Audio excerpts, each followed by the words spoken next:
प्रभु तेरी वाणी जीवन की रोटी, नैनों की ज्योति अंधेरा मिटाती।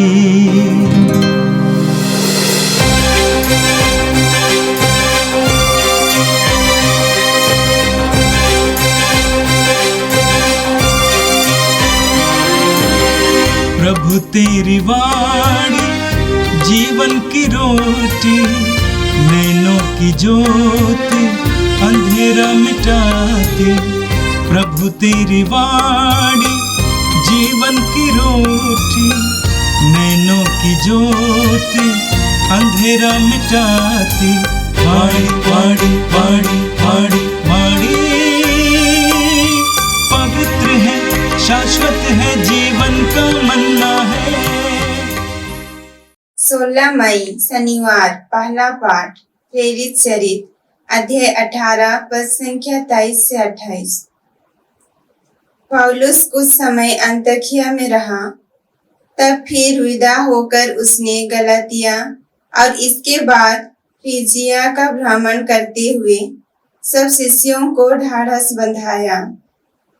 उस समय अपोलो नामक यहूदी एफेसुस पहुंचा। उसका जन्म सिकंदरिया में हुआ था। वह शक्तिशाली वक्ता और धर्म ग्रंथ का पंडित था। उसे प्रभु के मार्ग की शिक्षा मिली थी। वह उत्साह के साथ बोलता और यीशु के विषय में सही बातें सिखलाता था। यद्यपि वह केवल यूहन्ना के बपतिस्मा से परिचित था। वह सभागृह में निसंकोच बोलने लगा। फिलिसिया और अक्विला उसकी शिष्या सुनने के बाद उसे अपने साथ ले गए और उन्होंने अधिक विस्तार के साथ उसे ईश्वर का मार्ग समझाया। जब अपोलो ने अखाया जाना चाहा, तो भाइयों ने उसकी सहायता की और शिष्यों के नाम पत्र देकर निवेदन किया कि वे उसका स्वागत करें।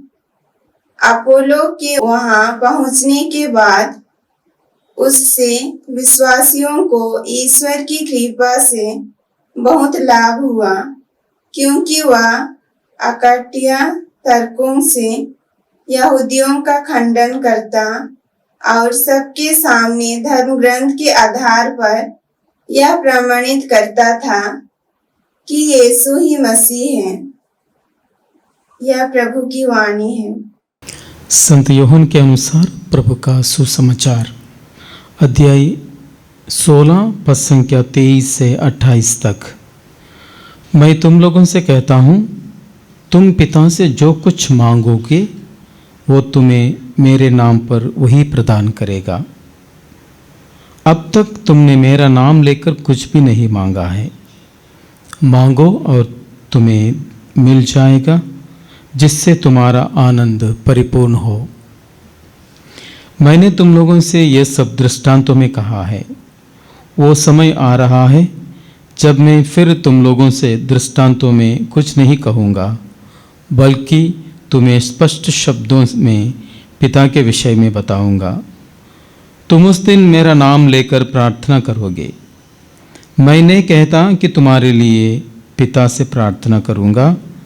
पिता तो स्वयं तुम्हें प्यार करता है, क्योंकि तुम मुझे प्यार करते और यह विश्वास करते हो कि मैं ईश्वर के यहाँ से आया हूँ। मैं पिता के यहाँ से संसार में आया हूँ। अब मैं संसार को छोड़कर पिता के पास जा रहा हूँ। प्रभु का दिव्य सुसमाचार है। प्रभु क्रिस्त में मेरे प्यारे भाइयों बहनों और बच्चों, आज हम सभी लोगों ने प्रेरित चरित से पहला पाठ सुना और यह पहला पाठ हम सभी लोगों को एक ऐसे व्यक्ति से मिलवाता है जिसका नाम था अपोलोस। अपोलोस बहुत ही ज्ञानी व्यक्ति था।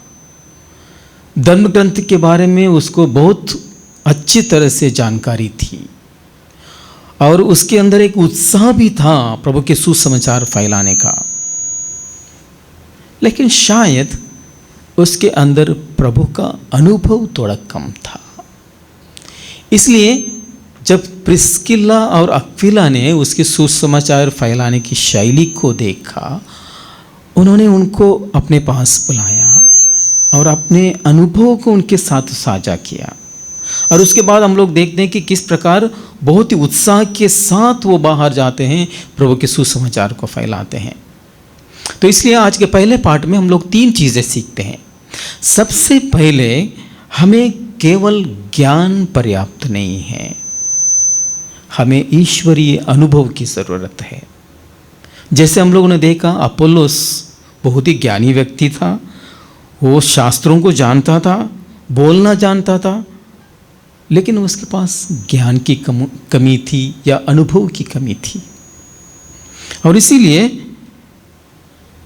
प्रिस्किल्ला और अक्विला के मिलने के बाद उनके जीवन में परिवर्तन आ जाता है और बड़े ही उत्साह के साथ उसके बाद वो जाते हैं, सुसमाचार को फैलाते हैं।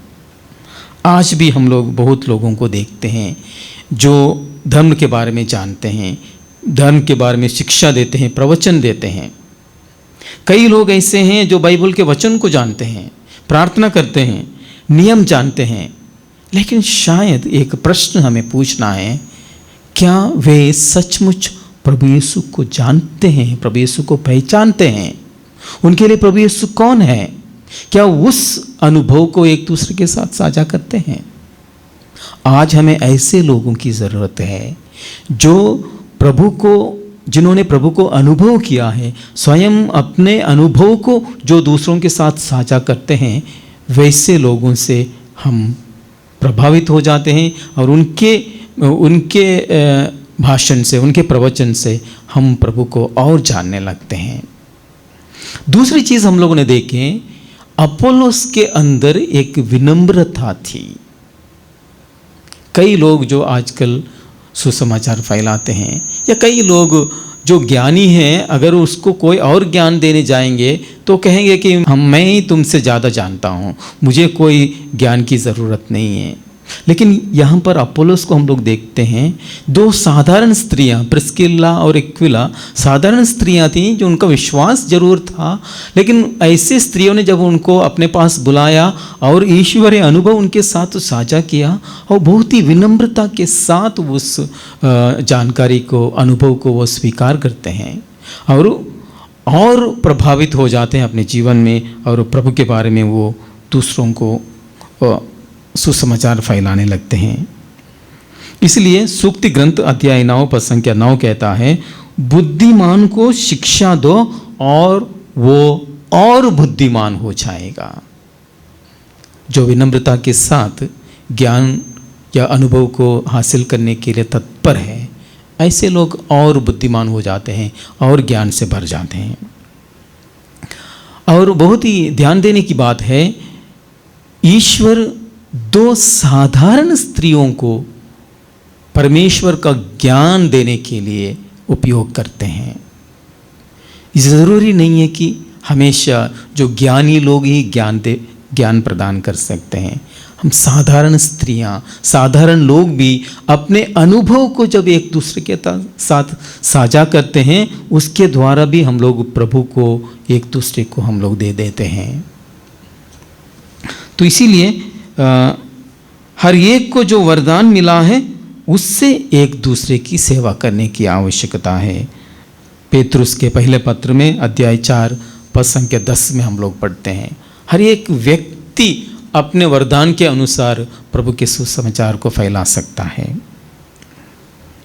तो एक सच्चा सेवक वही है जो लोगों को यीशु तक ले जाता है। कई लोग हम जानते हैं जो प्रवचन के द्वारा अपनी पहचान बनाना चाहते हैं, अपनी सफलता दिखाना चाहते हैं। लोग मेरे पीछे कई सारी बड़ी भीड़ है, ये चीज़ लोगों को समझाना चाहते हैं। लेकिन अपोलोस को हम लोग देखते हैं कि किस प्रकार एक जगह से दूसरे जगह उत्साहपूर्वक वो जाते हैं, विशेष करके यहूदी लोगों को वो ईश्वरीय अनुभव को वो दे देते हैं। और ये साबित करते हैं जो ईश्वर का पुत्र है वही सच्चा मसीह है। और एक तरह से वो ईश्वरीय चेहरे को प्रभु के माध्यम से, प्रभु यीशु के माध्यम से लोगों को प्रदान करते हैं। और हम जानते हैं जहाँ पर संत योहन कहते हैं उसे बढ़ना है और मुझे घटना है। मैं समझता हूँ कि अपोलोस के अंदर भी इस तरह की विनम्रता थी। जब प्रभु के सुसमाचार को फैलाने के लिए जाते हैं, प्रभु को वो बांट देते हैं। जब मुझे देखेंगे आप प्रभु को देखेंगे, और प्रभु यीशु को जब हम लोग देखेंगे पिता ईश्वर को हम लोग देखेंगे। तो आज ये प्रभु का वचन हम सभी लोगों को एक तरह से एक मोमबत्ती बनने के लिए आह्वान दे रही है। एक बार एक टीचर ने अपने बच्चों से पूछा, दर्पण और मोमबत्ती में क्या अंतर है? बच्चों को नहीं मालूम था। बाद में टीचर समझाते हैं, दर्पण जो है प्रकाश को दिखाता है, दर्पण प्रकाश को दिखाता है, लेकिन मोमबत्ती जो है अपने आप को जलकर दूसरों को प्रकाश देती है। हमें एक मोमबत्ती बनने की आवश्यकता है। जब हम लोग ईश्वरीय प्रेम को, विश्वास को हम लोग धारण करेंगे और उस प्रेम को अपने जीवन में जो हम लोगों ने महसूस किया है उसको जब हम लोग एक दूसरे के साथ बांट देते हैं, हम लोग सचमुच में मोमबत्ती बन जाते हैं।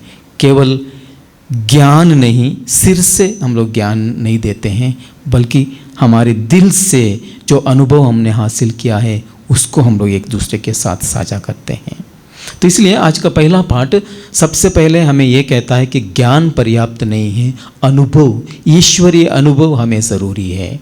दूसरी बात है, जो विनम्र होकर सीखने के लिए तैयार है वो उसको सदा और ज्ञान मिल जाता है और अनुभव मिल जाता है। और हमारा जीवन लोगों को यीशु तक ले जाने वाला होना चाहिए। और आज का सुसमाचार हम लोग देखते हैं जहाँ पर प्रभु यीशु अपने जीवन के द्वारा कहते हैं कि पिता ईश्वर वो प्रेमी पिता है, और जब हम लोग विश्वास पूर्वक उसके नाम पे प्रभु से हम लोग जो कुछ मांगते हैं वो हमें प्रदान करते हैं, क्योंकि ईश्वर प्रेमी पिता है। हमारी ज़रूरतों को जानकर हमारी ज़रूरतों को वो पूरा करते हैं। प्रभु यीशु कहते हैं कि ईश्वर प्रेमी है, वो हमसे प्रेम करते हैं। और हम नबी ईसाइयास के ग्रंथ अध्याय 43 पद संख्या 4 में हम लोग पढ़ते हैं, तुम मेरी दृष्टि में मूल्यवान हो और महत्व रखते हो और मैं तुमसे प्यार करता हूँ। ईश्वर स्वयं कहते हैं कि हम सभी उनके दृष्टि में मूल्यवान हैं और वो हमसे प्रेम करते हैं। क्योंकि वो हमसे प्रेम करते हैं, हमारी ज़रूरतों को जानते हैं और हमारी ज़रूरतों को पूरा करते हैं।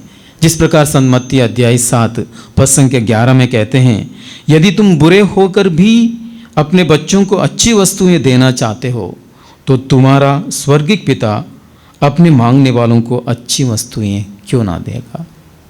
हम लोग एक सांसारिक पिता जिस प्रकार अपने बच्चों की ज़रूरतों को पूरा करते हैं, उससे भी अधिक रूप से, अधिक प्रेम के साथ ईश्वर हमारी ज़रूरतों को पूरा करते हैं।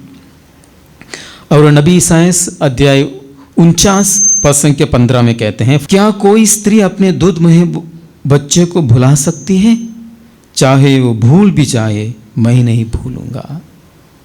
दुनिया बदल सकती है, दुनिया हमें छोड़ सकती है, लेकिन पिता ईश्वर हमें छोड़ेंगे नहीं, वो हमसे प्रेम करते हैं। और इसीलिए हम जब उनसे प्रार्थना करेंगे वो हमारी ज़रूरतों को पूरा करेंगे। और उस सुसमाचार से दूसरी बात यहाँ पर ये कही गई है, यदि तुम मेरे नाम से मांगोगे तुम्हें वो पिता प्रदान करेगा। नाम से मांगने का मतलब क्या है? नाम से मांगने का तात्पर्य ये नहीं है कि हमारी प्रार्थनाओं के अंत में हम ये कहें, ये हम मांगते हैं आपके पुण्य नाम पर। ऐसा नहीं है। जब हम लोग नाम पर मांगते हैं, इसका तात्पर्य यह है कि हम लोग ईश्वरीय इच्छा को हमारे जीवन में जानकर उसके अनुसार हम लोग प्रार्थना करते हैं। अक्सर हमारी प्रार्थनाएं क्या है? हमारी ज़रूरतें हैं।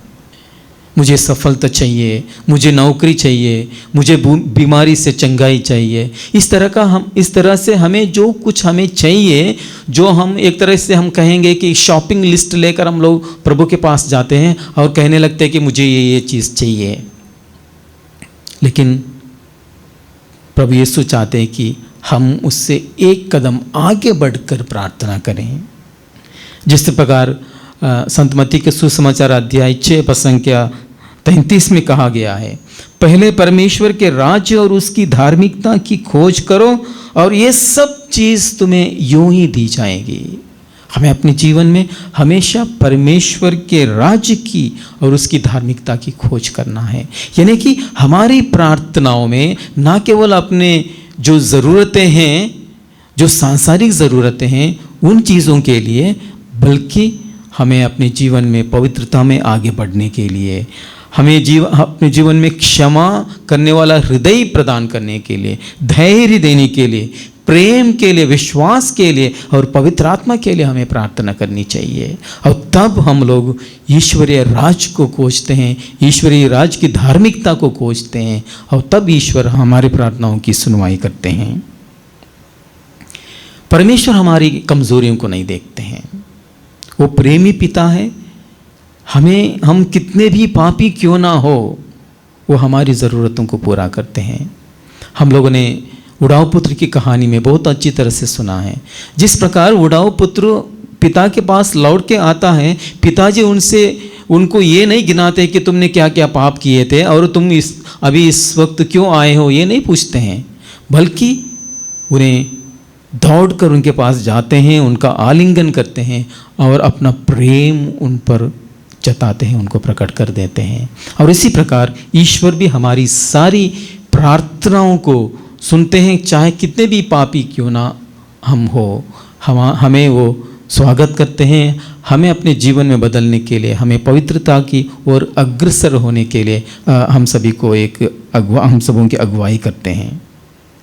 हम लोग जानते हैं कि यीशु हमें पिता के पास ले चलते हैं और जिस प्रकार प्रभु ने कहा है, मैं पिता से निकलकर संसार में आया हूँ और मैं इस संसार को छोड़कर पिता के पास जा रहा हूँ। प्रभु यीशु इस संसार में आए पिता ईश्वर के उस अमर प्रेम को प्रकट करने के लिए, और इसलिए उन्होंने कहा है, जिसने मुझे देखा है उसने पिता को देखा है। और जब कभी प्रभु यीशु रोगियों को चंगा कर रहे थे, वो रोगियों को स्पर्श करते हुए स्वास्थ्य लाभ प्रदान कर रहे थे, ईश्वरीय स्पर्श को उन्हें दे रहे थे। जब प्रभु यीशु लोगों को क्षमा कर रहे थे, ईश्वरीय क्षमा का पहचान उनको दे रहे थे। और जब वो प्यार कर रहे थे, पिता ईश्वर के प्रेम को वो बांटते थे। और जब वे क्रूस पर मर गए, तब भी उन्होंने पिता का प्रेम प्रकट किया है। और इसीलिए हम सभी लोगों को एक तरह से उस प्रेम को, ईश्वरीय प्रेम को अपने जीवन में एहसास करने के लिए और उसके अनुसार अपने जीवन बिताने के लिए आह्वान दिया जा रहा है। एक छोटी सी कहानी, एक बच्चा अंधेरे में जाने में डरता था। उसने माँ से कहा, माँ ने उनसे कहा, डरो मत बेटा, परमेश्वर तुम्हारे साथ है। लेकिन उसने कहा, मुझे ऐसा परमेश्वर चाहिए जिसे मैं महसूस कर सकूं। मुझे ऐसा परमेश्वर चाहिए जिसे मैं महसूस कर सकूं। और मैं समझता हूं कि पिता ईश्वर ने अपने पुत्र प्रभु यीशु को इस धरा पर इसलिए भेजा था कि हम उनको महसूस कर सकें। और प्रभु यीशु ने अपने सुसमाचार प्रचार के कार्यों के द्वारा उस पिता के प्रेम को हमारे पास तक पहुंचाया है। तो इसीलिए उस प्रेम को हम लोग अपने जीवन में अनुभव करते हुए उस प्रेम को एक दूसरे के साथ बांटना है। और जब हम प्रार्थना करेंगे, उसी विश्वास के साथ हम लोग पिता ईश्वर से प्रार्थना करेंगे। तो आइए हम लोग प्रार्थना करें। हे सर्वशक्तिमान पिता परमेश्वर, आज के इन वचनों के लिए हम आपको धन्यवाद देते हैं। इन वचनों के द्वारा आपने हमें फिर से एक बार यह एहसास दिलाया कि पिता ईश्वर हम सभी से प्रेम करते हैं, हमारी प्रार्थनाओं की सुनवाई वो करते हैं। विश्वास के साथ हम आपके पास आते हैं और अपोलो के समान हमारे जीवन में ईश्वरीय अनुभव को ग्रहण करते हुए ईश्वर के प्रेम को एक दूसरे के साथ बांटने का साहस, धैर्य और शक्ति हम सभी को प्रदान कर ये प्रार्थना हम करते हैं हमारे प्रभु क्रिस्त के द्वारा। आमीन। प्रभु तेरी वाणी जीवन की रोटी, नैनों की ज्योति अंधेरा मिटाती। वाणी वाणी